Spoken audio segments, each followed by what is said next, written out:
የማትሰግዱ ሰዎች ይህን መስማት አለባችሁ እሺ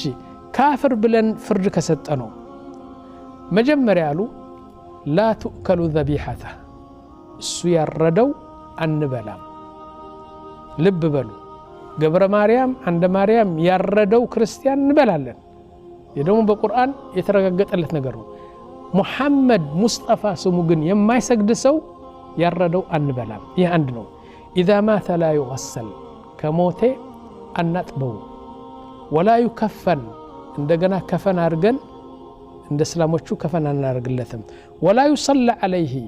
እንደገና አንሰግድለትም ጨርሶ የማይሰግድ ሰው አንሰግድለትም ولا يدفن في مقابر كلام علماء ነው የኔ አይደለም ወንድሞች ዑለማዎቹ እነዛ የማይሰግድ ካፍር ነው ያሉ ውጤቱ ይህ ነው አሉ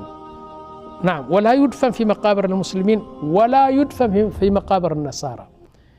የክርስቲያኖችና የይሁዶች ቀብርም አንደፍነው በእስላም ቀብርም አንደፍነው طيب እናርገው እንዳይገማ በአንድ ምድረ በዳ ቆፍረን እንደወፍ እዛ እንቀብረዋለን አሉ طيب ከዛ በኋላስ ولا يرث ካፍር አባቱ ከሞተ አይወርስም ወይም አይወረስም كافر አይወርስም አይወረስም ولا نترحم عليه اللهم ارحم مصطفى اللهم ارحم محمد بلن دعاء نرجلتهم لأنه لا يصلي فهو كافر ولا يزوج مسلما يما يسجد كونه عندي اسلام مست انسطو اعوذ بالله طيب ብዙ ሰዎች አሉ የማይሰግዱ ሙስሊማ ያገቡ ይህ ነው እንግዲህ ይህ ነው ሁክሙ ሙስሊማ አንሰጠውም طيب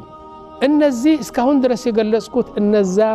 የማይሰግድ ሰው ካፍር ነው ያሉ ውጤቱ ይህ ነው اعوذ بالله من الشيطان الرجيم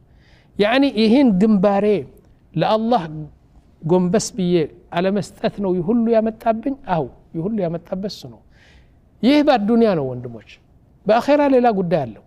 የአኺራ ጉዳት አላህ ብቻ የአኺራ ቅጣት አላህ Subhanahu Wa Ta'ala የሚያውቀው በዱንያ አሁን ያልኩ